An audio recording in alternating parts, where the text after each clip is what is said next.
Jadi begini Bapak Ibu sekalian, terkait dengan penanganan COVID ini kan prioritas yang kita laksanakan yang pertama adalah terkait dengan kesehatan untuk membatasi supaya penularan atau penyebaran COVID itu bisa kita minimalisir. Nah, tentu ini nanti yang akan menjadi garda terdepan adalah teman-teman dari kesehatan. Sebetulnya kalau kita lihat dari beberapa kasus yang ada, yang paling penting sekali lagi saya kira banyak orang sudah menyampaikan, tetapi perhatian dari masyarakat itu masih belum seperti yang kita harapkan. Pertama, kaitannya dengan menjaga jarak. Kalau kita lihat memang di beberapa kalangan menjaga jarak itu sudah menjadi protokol wajib yang mereka laksanakan. Tetapi kita masih melihat beberapa kelompok masyarakat yang nampaknya belum disiplin terhadap protokol. Padahal ini adalah kunci keberhasilan kita. Misalnya saja, banyak masih kita temukan saudara-saudara kita di pasar tradisional, kecuali tidak berjarak, tetapi mereka juga tidak menggunakan masker. Mereka tidak sering-sering mencuci tangan. Mereka masih melakukan interaksi yang berdekatan antara satu dengan yang lain. Ini hanya salah satu contoh saja di pasar tradisional. Hari-hari ini Jogja semakin banyak orang keluar rumah, di jalan-jalan banyak. Ini juga jadi perhatian kita Bapak Ibu sekalian, sehingga harapannya kita sekali lagi, kecuali yang sangat penting mohon tidak keluar rumah dulu. Kalau terpaksa keluar rumah, tetap jaga jarak dan menggunakan masker. Itu walaupun sebetulnya ilmunya itu sudah setiap kali kita sampaikan, tetapi kita melihat hari-hari, mungkin teman-teman melihat kan, hari-hari ini jalanan kita itu sudah mulai macet. Pada saat kita gaungkan pertama supaya tinggal di rumah, kita nggak pernah yang namanya antri di lampu merah, tapi sekarang kita sudah banyak antri di lampu merah. Tempat-tempat untuk jajan juga sudah mulai ramai. Nah, ini harapannya kita minta kepada masyarakat, bantulah untuk tidak melakukan perjalanan, tidak melakukan pertemuan-pertemuan, menjaga jarak, tidak boleh berkumpul dalam acara apapun. Itu kalau dari upaya kita untuk pencegahan. Yang kedua, terkait dengan penanganan sosial. Jadi hari-hari ini kita sedang menghitung dan mencocokkan data, karena mekanisme bantuan sosial yang sudah kita canangkan itu berasal dari beberapa sumber dana dari desa. Bapak Menteri Mendes sudah mengatakan bahwa dari dana desa boleh dipergunakan untuk bantuan sosial kepada masyarakat di desa yang bersangkutan. Nilainya sama 600.000. Yang kedua, dari APBD 2 itu juga diperbolehkan untuk memberikan bantuan sosial. Dari APBD DIY juga diperbolehkan. Dari dana S juga boleh.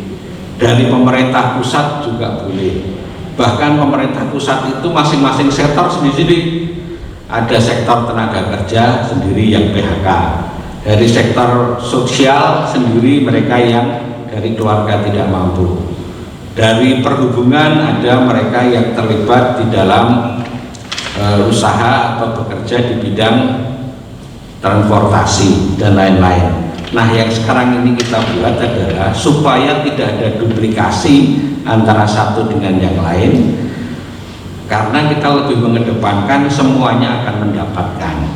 Belum lagi yang juga mendapatkan secara rutin, ada PKH, ada sembako, itu kan secara rutin mereka sudah mendapatkan, tapi nilainya perlu dilakukan top up.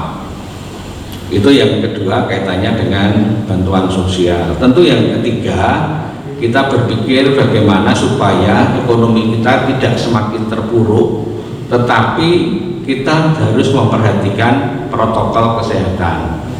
Kalau kita lihat di beberapa pasar tradisional, itu ada beberapa komoditas yang justru lebih laris dibanding sebelum COVID.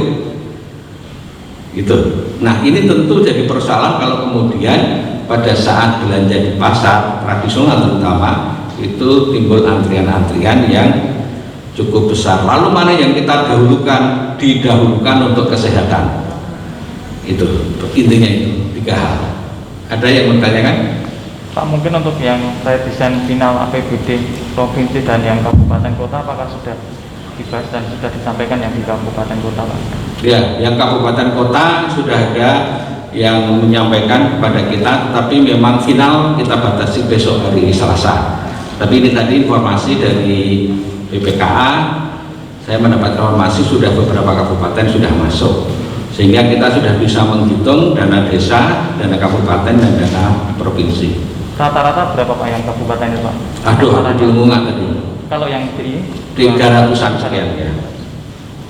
Jadi kan berkembang ya, kebutuhannya berkembang. Kalau yang bisa kita rasionalisasi juga berkembang. Sampai dengan hari ini untuk APBD sudah 300 sekian gitu, 320 berapa gitu.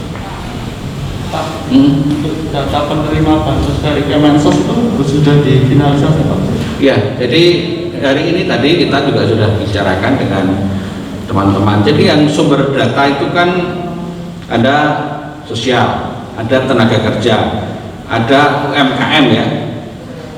Kalau PHK dari pekerjaan formal itu kan di tenaga kerja, tapi PHK dari pekerjaan informal itu kan tidak ada. Maka yang bisa mendata adalah teman-teman dinas UMKM dan dinas Perindak.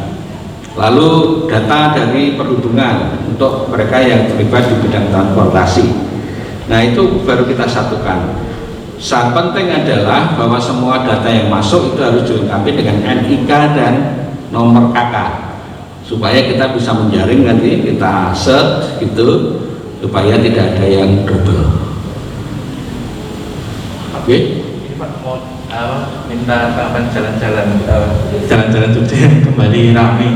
Ini apa sih nanti tindak lanjut dari Pemda terkait ini, sama mungkin bentuk percepatan penanganan COVID-19 ini nanti apa? Mungkin bisa dijelaskan. Jadi kalau kaitannya dengan ramainya jalan, kan sudah saya sampaikan, semakin banyak orang yang kemudian kehilangan perhatiannya terhadap persebaran COVID karena mungkin merasa semua baik-baik saja.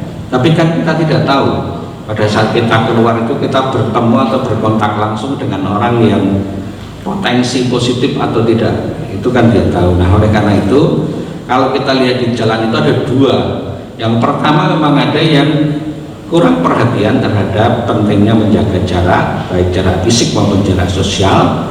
Yang kedua, banyak anak-anak orang itu yang jenuh selama di rumah, kemudian jalan. Tapi pada saat jalan itu memang nggak kemana-mana, ya mendelok ke kanan jalan. Malam juga ada saya lihat, tapi nggak ada satupun yang berhenti. Itu bagus saja, karena kalau dia ada di mobil dan mobil yang satunya lagi atau motor satu dengan motor yang lain tidak berboncengan, saya kira itu masih aman-aman saja. Tetapi kalau kemudian dia melakukan aktivitas berkumpul, itu yang tidak boleh. Nanti apa yang dilakukan untuk melanjutkan? Teman-teman dari penegakan hukum, ada Pol PP, ada polisian, ada TNI, Polri, itu membubarkan. Sampai dengan periode minggu kemarin sudah sekitar ada 1.500 lebih kerumunan yang dibubarkan oleh teman-teman polisian maupun Pol PP. Jadi harus dibubarkan. Kecuali kalau kita ini sudah PSBB, itu kita boleh kasih denda, kita boleh kasih hukuman gitu. Tapi kalau sekarang kita bentuknya masih preventif, dibubarkan gitu. Pak, tadi kalau tentang percepatan penanganannya sejauh ini seperti apa sih, Pak? Ya mudah-mudahan lah, saya lihat hari-hari ini kan cukup landai ya. Nah, kalau ini sudah landai, mudah-mudahan sudah sampai pada puncak, kemudian kita mulai menurun gitu ya, mudah-mudahan.